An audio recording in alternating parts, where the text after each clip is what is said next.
Hello and welcome to another new episode of Learning Simplified.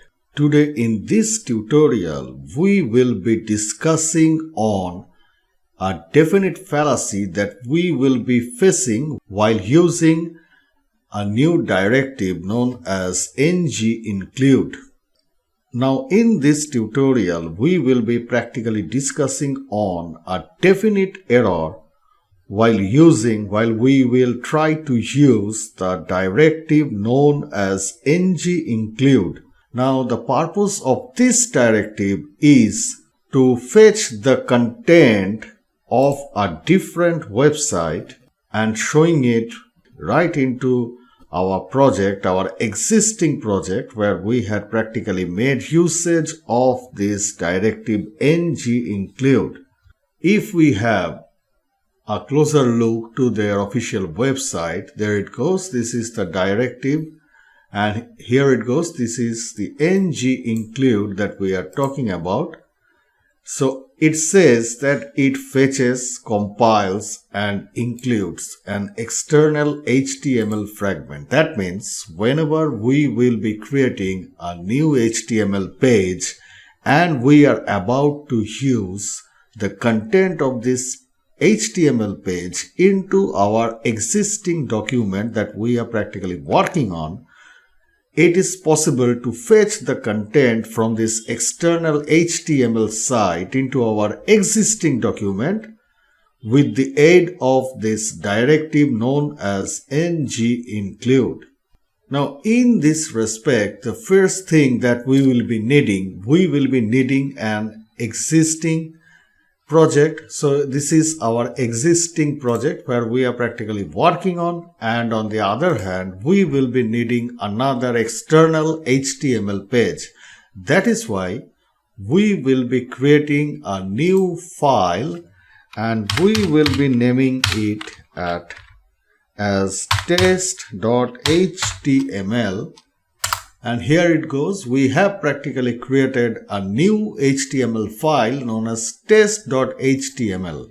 And if we head back to the root directory of our project, we can see we are practically able to view this new file which has been created in this respect.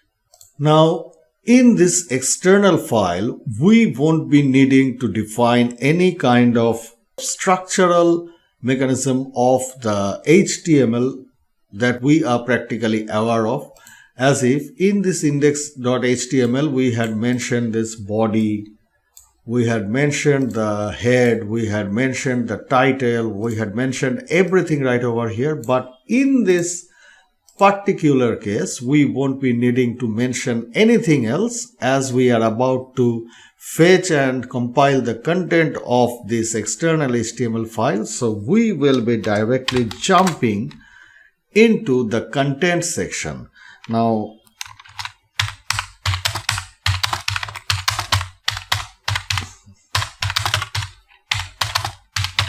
this is what the content is.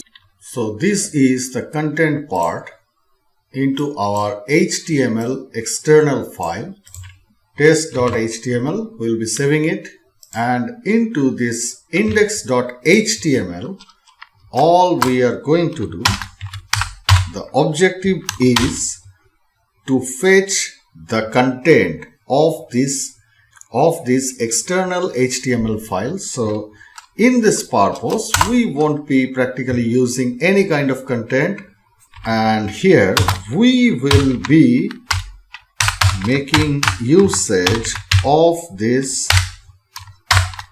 AngularJS directive known as ng-include, and here we will be mentioning the name of the external HTML file from where we are about to fetch and compile our contents. So this is the test.html. This is what has been called in right over here. In this regards, I would like to say that practically ng-include uses some added parameters, like it uses the source. On the other hand, it uses other attributes, optional attributes or parameters, but right now we won't be using any of them. We will be just calling in the ng-include directive into our project, and we'll be seeing what is the result. So if we now press Ctrl S, and if we now head back to our project, we can see that we are practically unable to view any kind of content from this external file that we had created in this regards. Can we see this thing? This is the content from external file. Let's head back to our project and reload again, and we can see that there's no such thing here been displayed into our HTML browser, which reflects the content from this external file. So this is practically missing. Now if we head back to our project and let's inspect what is going on, and we can see that already there's been an error into our project right over here, and it says cross origin request has been blocked. So this is the file path name which is been displayed right over here. So this is the error which is being displayed right over here. It says about that the cross origin request is blocked. So what is this cross origin request? It practically wants to use the HTTP. It is a relative path, but it has no HTTP or HTTPS into its path address or URL file address. So that is why this kind of error is being reflected right over here, this cross origin request. This is what we need to fix up, and what is the way to fix it up?